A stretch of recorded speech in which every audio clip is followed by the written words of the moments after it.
Wukong was an amazing chance to bring everyone together. You have gamers all over the world enjoying this game, made in China, about Chinese culture, and the gamers everywhere love it. We are not thinking about race, gender, we are not being toxic. There is nothing hating on this game for where it came from or what it's about.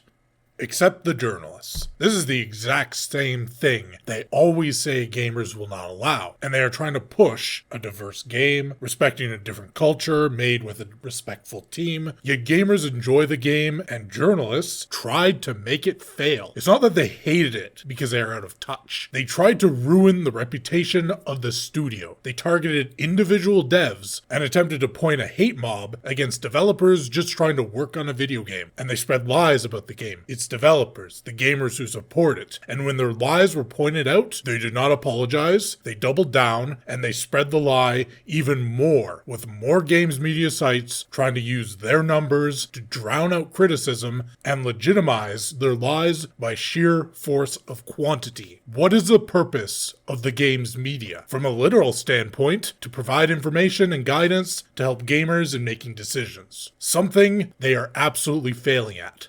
So what about from an idealized standpoint? What would you consider the point of the media to be as their cog in the massive video game fandom? To benefit the gamers? To bring us together? To improve the culture? Even if we were to look at their own goals, they talk about providing authentic experiences, respecting the locations from which stories come, reducing toxicity in the industry. Yet they are the cause of the toxicity. They love to blame gamers for this. But when you really pay attention and think about it, the journalists and activists are consistently behind major toxic events. The Wukong lies about the dev toxicity. Journalists started and spread that story, not gamers. Journalists targeted Stellar Blade with multiple attacks, attacking the appearance of the main character Eve. They went after the studio, calling them sexist. They called the developers incels who never saw a woman, only for it to be proven that many women worked in the studio, and they claimed no real woman could look like Eve, that she was a plastic doll, only to be proven that there was a real model who Eve is based on. The moment Stellar Blade's embargo lifted, the first thing journalists did was spam a story about how racist the studio was due to a graffiti asset next to a shop sign asset for Roxanne's, which, when side by side, spelled out hard R. Again, this is a Korean game. They would have no clue what that means. A major action game with a strong female protagonist, and yet it is the journalists who are trying to ruin it, not the gamers. They attack Palworld with accusations of plagiarism, as well as AI, all without proof. They went after Helldivers 2 for not having ideological capes and for the fascist theming. They went after Space Marine 2 for not having a female Space Marine, alongside many ways they just attack Warhammer 40k all the time.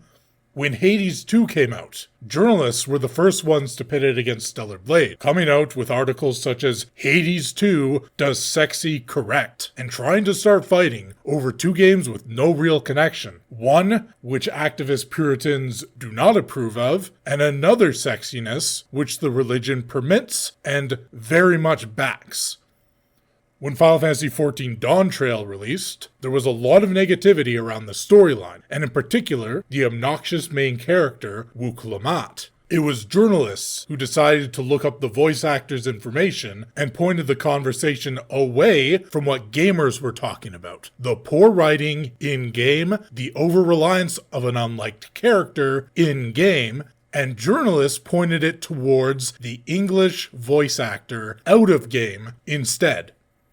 Gamers have never been interested in the people in the studio, and have never known, beyond a few personalities such as your Kojima, your Phil Spencer, the people that do stand out. For the most part, gamers never knew, they never will know, they only know because journalists have been spending years digging into this. Whether to try and cancel and ruin developers they dislike, or to use the identity of those the woke cult approves of as a shield and a sword to defend AAA studios and to attack gamers. And did you notice anything about all these examples? All of which are from this year alone, and there's many more from previous years. But notice the one connecting thread between every single example of activist journalists creating toxicity in the gaming industry. Not one of those examples is about the game itself. It's never about gameplay, the central storyline, the personalities of the characters, what you are doing for the bulk of the game itself. Every single time the journalists create toxicity in gaming, it is about the identity of the people at the studio, their appearance, something they tweeted, their political opinions, or in many cases, perceived political opinions because they said something on social media, or even because they didn't say something on social media.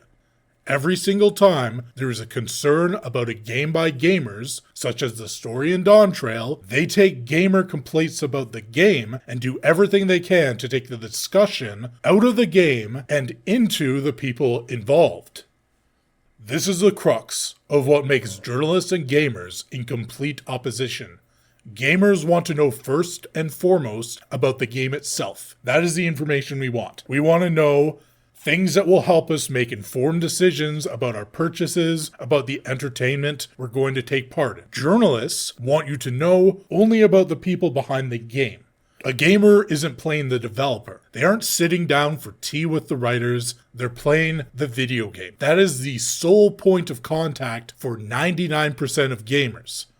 If the game is good, they don't care if it was made by one person from every single country in the world, or if it was made by 50 literal clones of King Richard the Lionheart. Wukong is a game about a monkey fighting animals and gods in a non-white culture with plenty of strong women in it, made about a popular foreign story by the people from which the story comes from.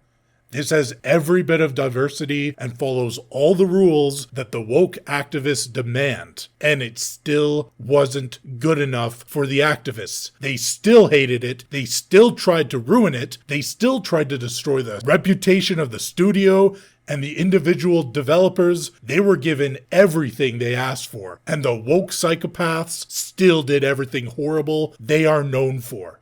The toxic gamers that the woke hate so much, on the other hand, welcome the game with open arms. The so-called toxic only play games full of white men stereotypes that they want you to believe is what the gaming audience is. They bought 20 million copies of the game in a week, making it one of the biggest launches of all time, breaking Steam concurrent records.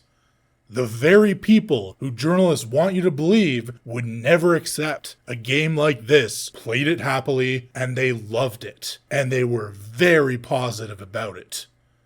Wukong brought the world together. People all over played and loved this game. People with every background, every identity, because that's what gaming does, and that is how gamers are. It brings us together. And nothing the journalists and woke activists do can stop that.